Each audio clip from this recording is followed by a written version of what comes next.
오늘 말씀은 이사야서 63장 1절로부터 19절 63장 전체를 다 보도록 하겠습니다. 이사야서 63장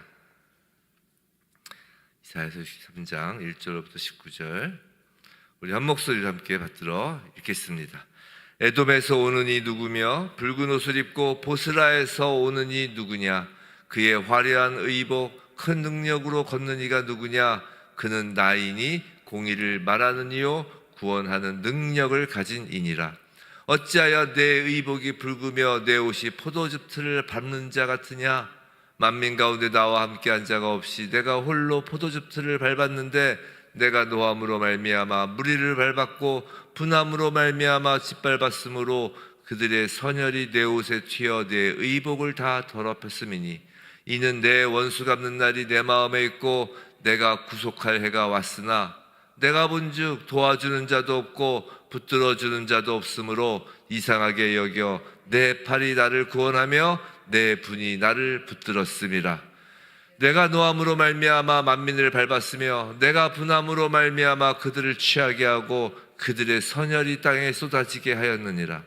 내가 여호와께서 우리에게 베푸신 모든 자비와 그의 찬송을 말하며 그의 사랑을 따라 그의 많은 자비를 따라 이스라엘 집에 베푸신 큰 은총을 말하리라. 그가 말씀하시되 그들은 실로 나의 백성이요 거짓을 행하지 아니하는 자녀라 하시고 그들의 구원자가 되사 그들의 모든 환난에 동참하사 자기 앞에 사자로 하여금 그들을 구원하시며 그의 사랑과 그의 자비로 그들을 구원하시고 옛적 모든 날에 그들을 드시며 안으셨으나 그들이 반역하여 주의 성령을 근심하게 하였으므로 그가 돌이켜 그들의 대적이 되사 친히 그들을 치셨더니 백성이 옛적 모세의 때를 기억하여 이르되 백성과 양떼의 목자를 바다에서 올라가게 하시니가 이제 어디 계시냐? 그들 가운데 성령을 두시니가 이제 어디 계시냐? 그의 영광의 팔이 모세의 오른손을 이끄시며 그의 이름을 영원하게 하려 하사 그들 앞에서 물을 갈라지게 하시고 그들을 기쁨으로 인도하시되 광야에 있는 말같이 넘어지지 않게 하시니가 이제 어디 계시냐? 여호와의 영이 그들을 골짜기로 내려가는 가축같이 편히 쉬게 하셨도다. 주께서 이와 같이 주의 백성을 인도하사 이름을 영화롭게 하셨나이다 하셨느니라. 주여 하늘에서 굽어 살피시며 주의 거룩하고 영화로운 처소에서 보옵소서. 주의 열성과 주의 능하신 행동이 이제 어디 있나이까? 주께서 베푸시던 간곡한 자비와 사랑이 내게 그쳤나이다.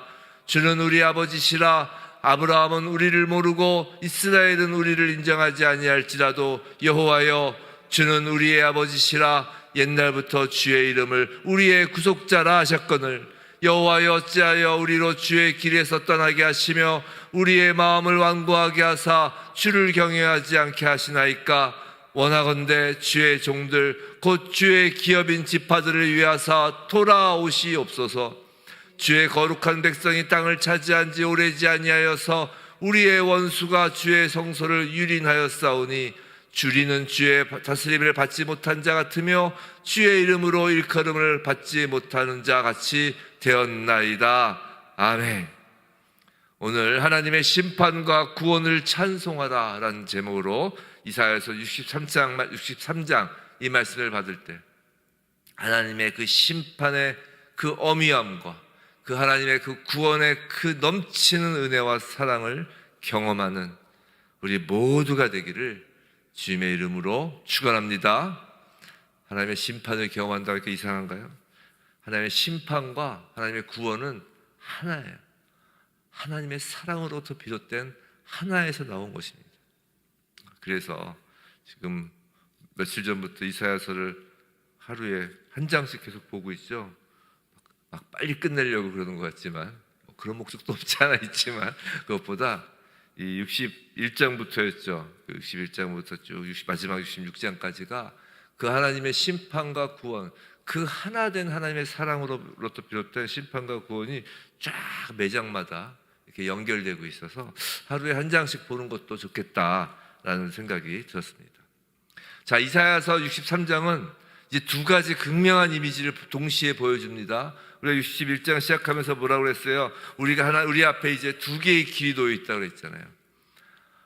구원의 길, 심판의 길, 은혜의 길, 심판의 길. 자, 지금 두 가지 극명한 이미지를 63장에서 보여주는데, 하나는 전반부에서 심판하시는 왕의 모습을 보여줍니다.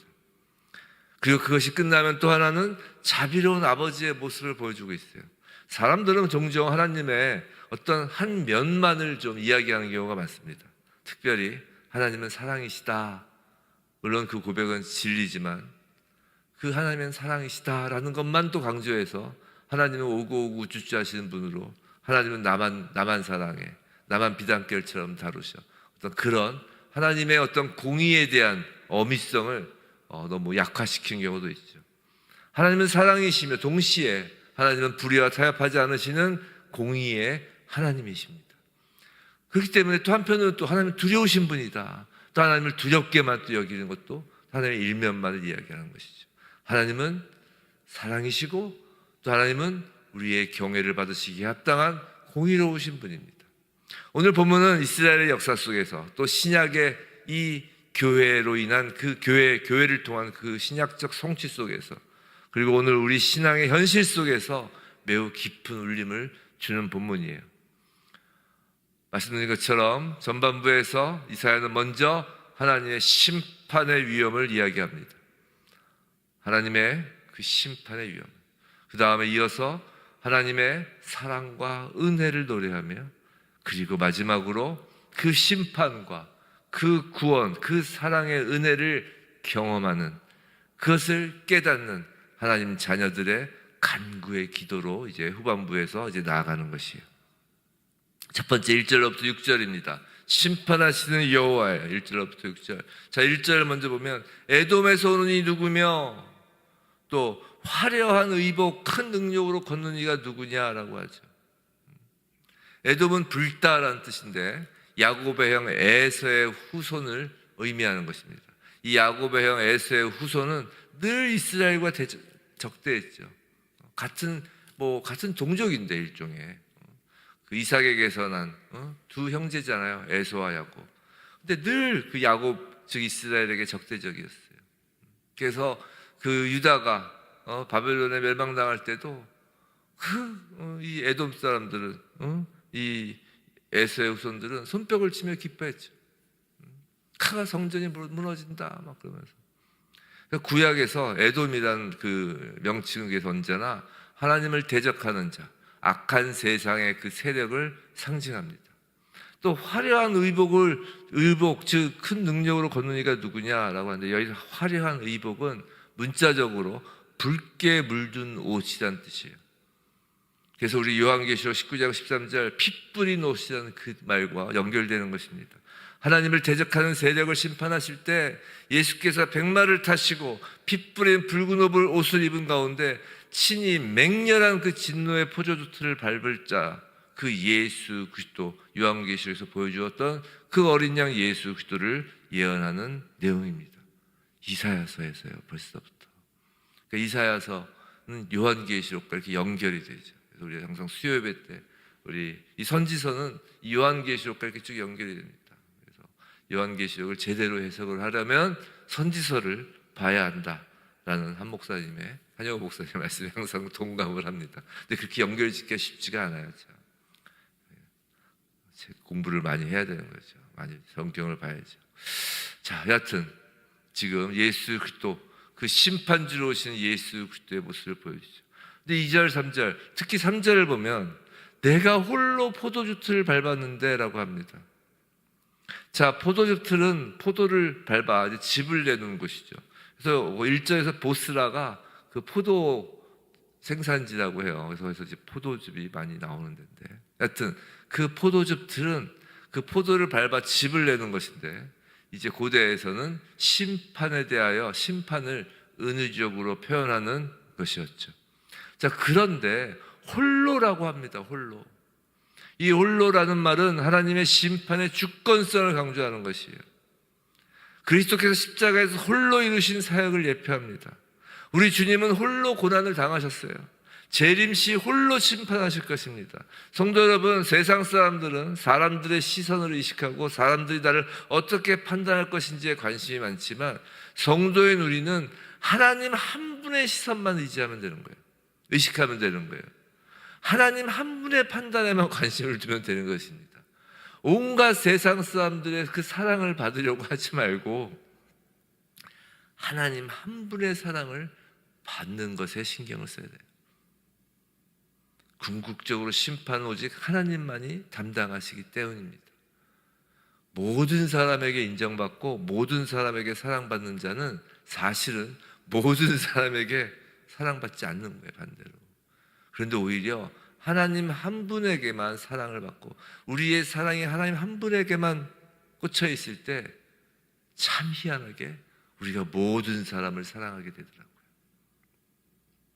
우리의 인생 판단도 세상 여론이 아닙니다. 하나님의 심판대 앞에서 우리 인생 전체가 판단됨을 명심한다면 그땐 우린 세상의 시선 앞에서 담대할 수 있는 것입니다.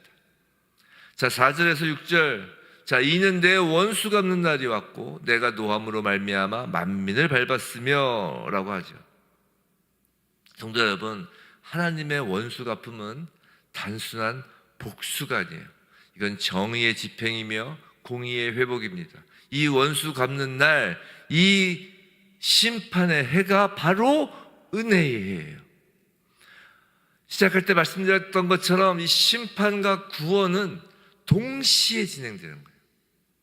자, 오늘 본문을 보시면 하나님께서 무엇을 위하여 심판을 하시는지 우리가 알 수 있어요.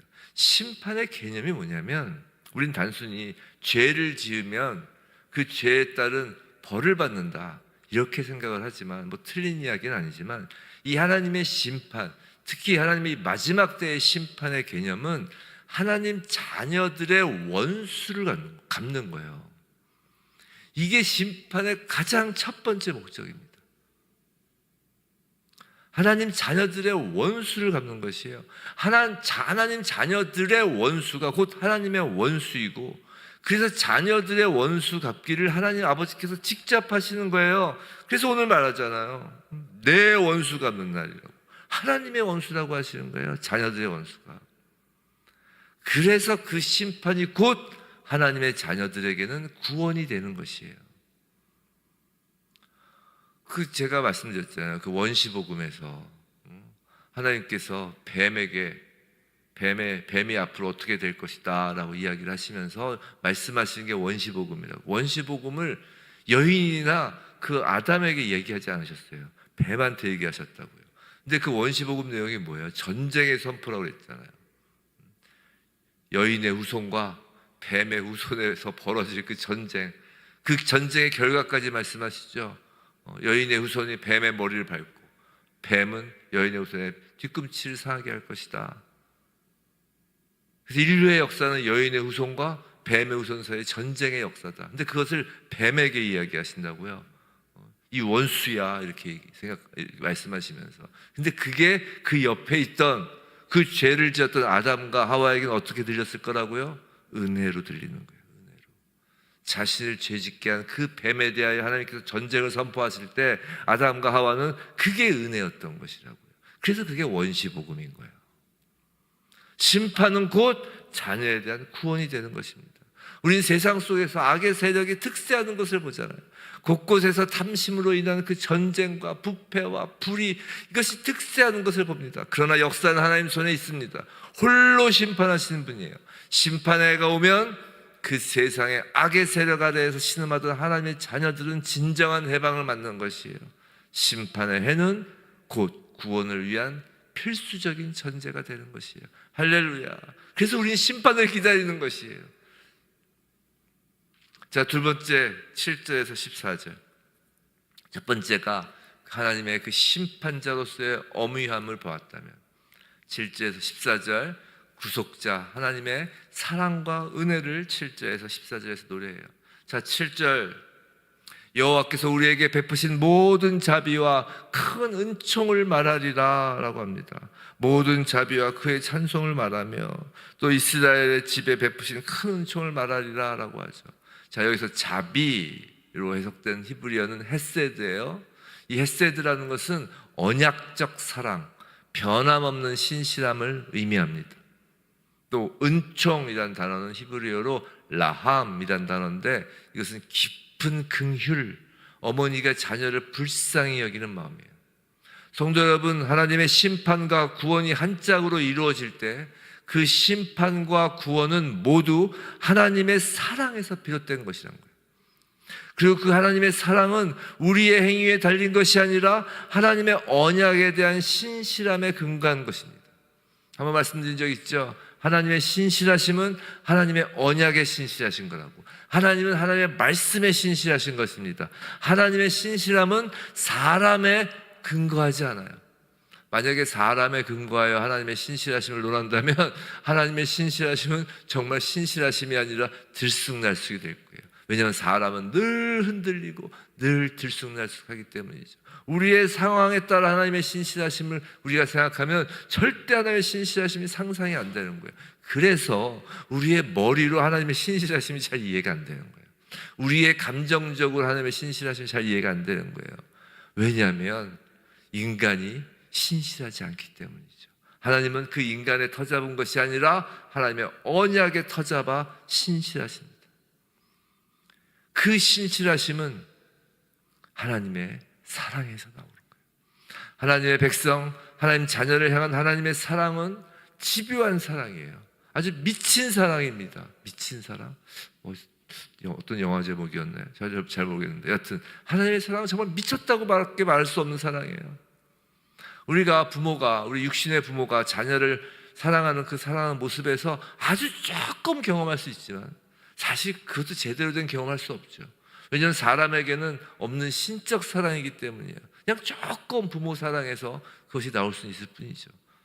그 하나님의 사랑, 하나님의 그 자녀를 향한 그 집요한 사랑, 그 미칠 듯한 사랑은 아무것도 막을 수 없는 사랑이에요.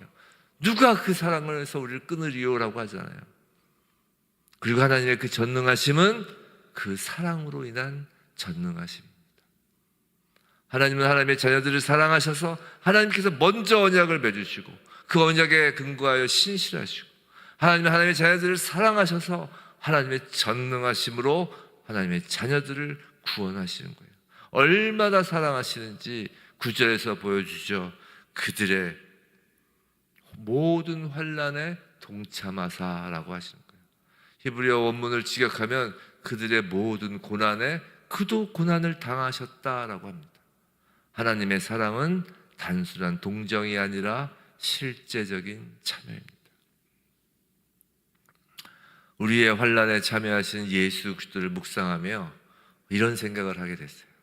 얼마 전에 저희 딸 중에 한 명하고 이렇게 저렇게 이야기를 나누다가 그 하나님의 심판과 하나님의 그 사랑과 어떤 그런 것을 이렇게 쭉 나누다가 이제 우리 딸하고한테 이렇게 설명하면서 이렇게 떠오른 어떤 생각이 한번 나눠볼게요.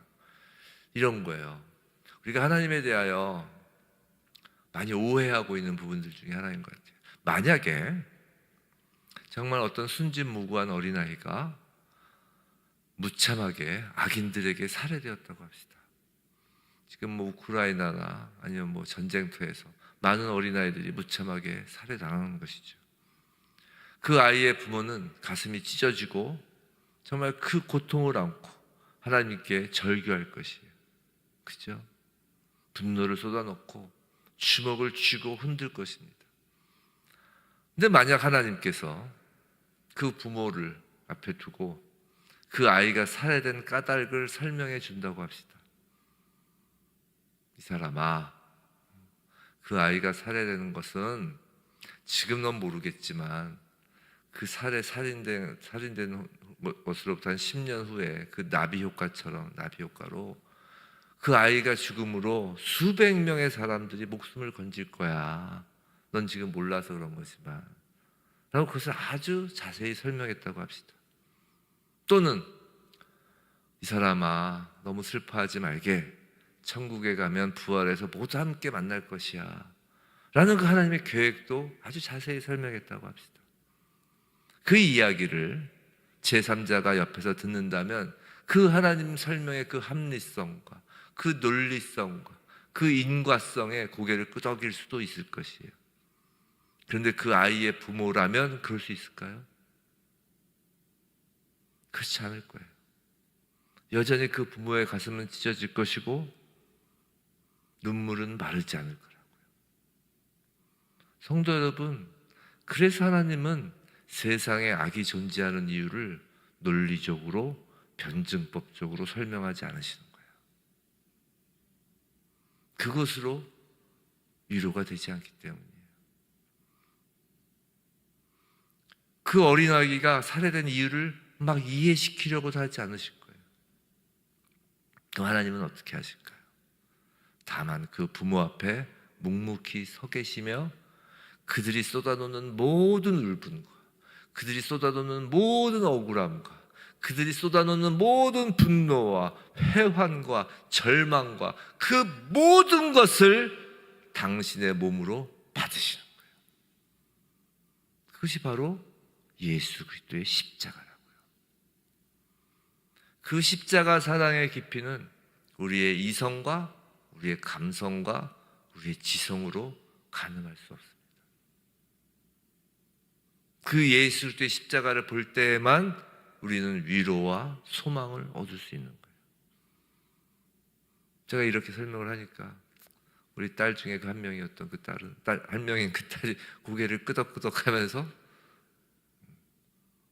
그제야 좀 이해한다는 듯이, 이해가 아니죠. 뭔가 하나님의 사랑이 이런 거구나라는 것을 좀 느낀 것처럼 얘기를 하더라고요. 표현을 하더라고요. 그런 것이에요.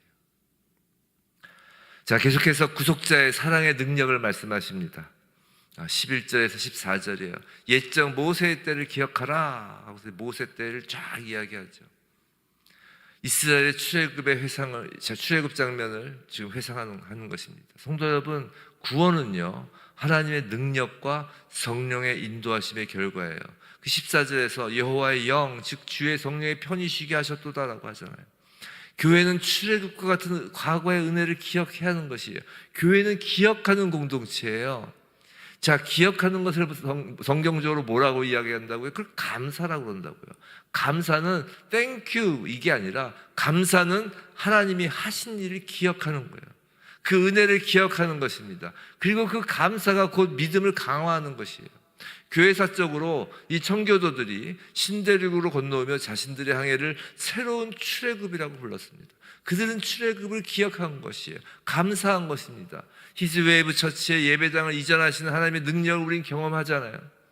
교회의 출애굽은 지금도 계속되고 있는 것을 우린 경험하는 것입니다. 하나님은 오늘도 성령으로 교회를 인도하십니다. 구원의 은혜는 진행형이고 사랑의 하나님께서는 계속 일하시는 것이에요. 자, 마지막으로 셋째, 15절에서 19절, 심판과 구원을 앞에 둔 성도의 반응으로서의 간구예요. 다시요, 심판과 구원을 앞에 둔 이제 성도의 반응이 나오는데 그것이 바로 간구입니다. 자, 15절에서 16절, 아브라함은 우리를 모르고 라고 하면서 주는 우리의 아버지시라 라고 합니다. 이게 무슨 말이냐면 믿음의 조상조차 우리를 구원할 수 없고 하나님은 아버지시다라는 것이에요. 구원의 근거는 신앙의 뿌리나 신앙의 가문이 아니라 오직 하나님과의 관계로 인한 것이라는 거예요. 성도 여러분, 기독교는 관계의 신앙이에요. 그 관계는 먼저 하나님 쪽에서 손을 내미심으로 시작되었다는 것이에요. 하나님의 임재인 것입니다. 성도 여러분, 이 하나님의 임재가 뭐예요? 이 하나님의 임재가 곧 심판과 구원이라고요. 심판과 구원은 하나님의 임재.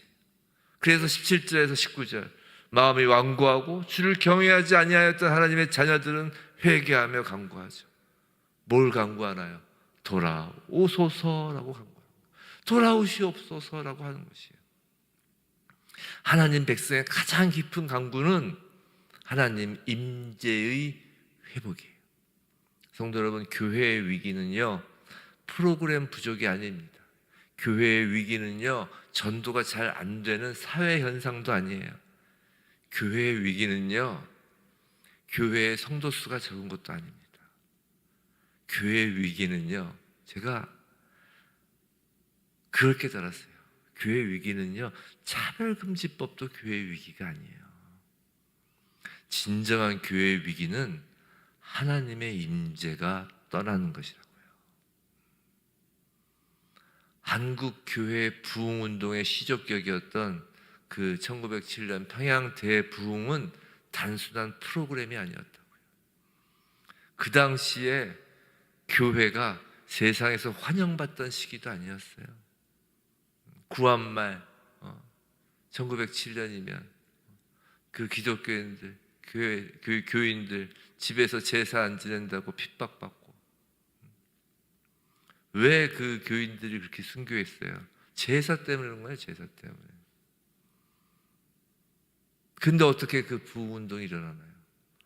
그 평양 대부흥운동의 첫 시작이 성령이여 임하소서라는 기도에서 시작되었음을 잊지 마시기 바랍니다. 자, 결론입니다. 성도 여러분, 우리는 하나님의 심판과 구원이라는 두 갈래길 앞에 서 있어요. 하지만 하나님의 자녀인 우리는 두려워할 필요가 없다는 것이에요. 오늘 시작할 때 불렀던 그 찬양 가사처럼 내 영혼 평안해, 내 영혼 평안해입니다. 왜냐하면 심판과 구원 모두 하나님의 자녀를 향한 사랑에 근거하기 때문이에요. 중요한 건 우리가 하나님 아버지와 관계를 제대로 맺고 있느냐가 중요한 것이에요. 그래서 우리는 아버지를 찾는 것입니다. 이 아침에 그 아버지를 찾는 것이에요. 우리는 성령을 구하는 것입니다. 날마다 성령을 구하는 것이에요. 왜냐고요? 하나님을 사랑하기 때문이에요. 우리가 하나님을 사랑하기 때문입니다. 우리의 간구는 우리를 향한 하나님의 그 사랑에 대한 우리의 사랑의 반응이에요. 부디 하나님의 사랑에 기도로, 간구로 하나님의 임재를 간절히 구하며 우리가 또 사랑으로 반응하는, 그렇게 하나님과 사랑으로 주고받는 그 사랑의 관계를 맺는 히즈웨브 처치, 그리고 그리하여 이 세상 속에서, 이 악한 세상 속에서, 이 심판을 앞둔 세상 속에서 그 심판과 구원의 그 모든 시작이 그 사랑의 관계에서 시작되었음을 깨닫고 날마다 평안함을 누리는 모든 성도이길 주님의 이름으로 축원합니다.